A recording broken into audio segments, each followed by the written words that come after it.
বর্তমানে সমাজের পরতে পরতে অশ্লীলতা, বেহায়াপনা, বেলাল্লাপনাকে এমন ভাবে ঢুকিয়ে দেওয়া হয়েছে যে নাচ, গান, সংস্কৃতির নামে অশ্লীলতা ছড়ানো হচ্ছে। সম অধিকারের নামে ছেলে মেয়েদেরকে অবাধে স্কুল কলেজে শিক্ষা দেওয়া হচ্ছে, সহশিক্ষা দেওয়া হচ্ছে। বলা হচ্ছে যে এটা তাদের অধিকার। অধিকারের কথা বলে তাদেরকে নির্লজ্জভাবে বেপরদায় বাহিরে বের করে দেওয়া হচ্ছে। তাদেরকে শেখানো হচ্ছে যে তোমরা নিজের স্বাধীনভাবে চলবে। অথচ তারা নিজেরা স্বাধীনতার কথা বলা সত্ত্বেও দেখা যায় যে প্রায়ই বিভিন্ন স্থানে যুবতী মেয়েরা ধর্ষণের শিকার হচ্ছে। বিভিন্ন স্থানে আমাদের মা বোনেরা ধর্ষণের শিকার হওয়ার কারণ কি? একটাই কারণ, অধিকারের নামে তাদেরকে ইসলাম বিদ্বেষ তাদের ভেতরে ঢুকিয়ে দেওয়া হয়েছে। ইসলাম নিয়ে তাদের ভেতরে চুলকানি ঢুকিয়ে দেওয়া হয়েছে যে ইসলামকে মানা যাবে না, ইসলামের এই আইন কানুনকে মানা যাবে না। এগুলো সেকেলে আইন কানুন, বোরকা পরিধান করা, পর্দা মেনটেন করা, হিজাব মেনটেন করা, এগুলো যদি তুমি করো তাহলে তুমি সেকেলে হয়ে যাবে, তুমি মডার্ন থাকতে পারবে না, তোমাকে আর মানুষ স্মার্ট বলবে না। এগুলো শেখানো হচ্ছে। তাদেরকে শেখানো হচ্ছে যারা নাচ গান করে এদেরকে তাদের সামনে ভালো রূপে পেশ করা হচ্ছে।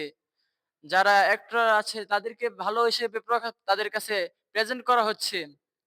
তারা ওই সমস্ত ড্যান্সারদেরকে তারা ভালো মনে করছে তারা অনেক সফল।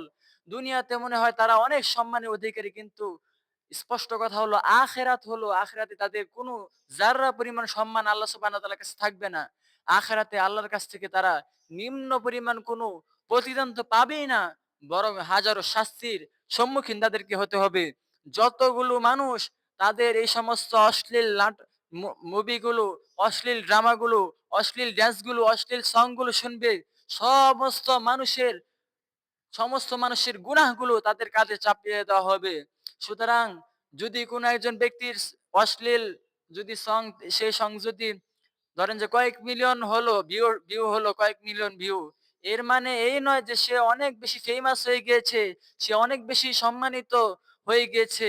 বরং যত লক্ষ লক্ষ কোটি কোটি মানুষ তার এই ভিডিওটা দেখছে, যত লক্ষ কোটি মানুষ তারই অশ্লীল মুভিটা দেখছে, প্রতিটা মানুষের গুনাহের ভার তার কাঁধে কিয়ামতের দিন চাপানো হবে।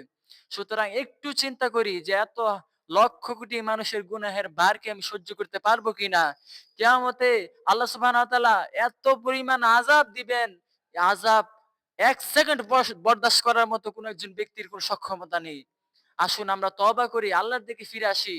যদি গুনাহ হয়ে গিয়ে থাকে, হে বান্দা তোমরা যদি গুনাহ করে ফেলো, হে মা বোনেরা যদি তোমরা গুনাহ করে ফেলো, হে আমার ভাইয়েরা যদি তোমরা গুনাহের কাজে লিপ্ত হয়ে গিয়ে থাকো, তাহলে আসো আজ এখান থেকে এই মজলিস থেকে আমরা তওবা করি। আল্লাহ সুবহানাহু ওয়া তাআলা কোরআনে বলেছেন, লা তাকনাতু মির রাহমাতিল্লাহ। তোমরা আল্লাহর রহমত থেকে নৈরাশ হয়ে যেও না। যদি তুমি ৮০ বছর ১০০ বছরও আল্লাহর নাফরমানি করো, আর একবার তুমি যদি নাছোড়বান্দা হয়ে যদি চোখের পানি ঝরঝর করে ছেড়ে যে যদি তুমি একবার আল্লাহর কাছে তওবা করো, সাথে সাথে আল্লাহ রাব্বুল আলামিন তোমার জীবনের সমস্ত গুনাহগুলোকে ধুয়ে মুছে সাফ করে দিবেন। সুবহানাল্লাহি ওয়া বিহামদিহি। সুতরাং আসুন আমরা তওবা করি।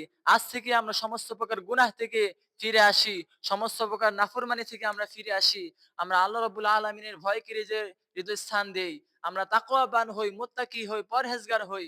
দুনিয়া এবং আখিরাতের জন্য আমরা আল্লাহর সন্তুষ্টি অর্জন করতে পারি। আল্লাহ সুবহানাহু ওয়া তাআলা সেই পথ আমাদের সকলকে দেখান। সকল বলে আমিন।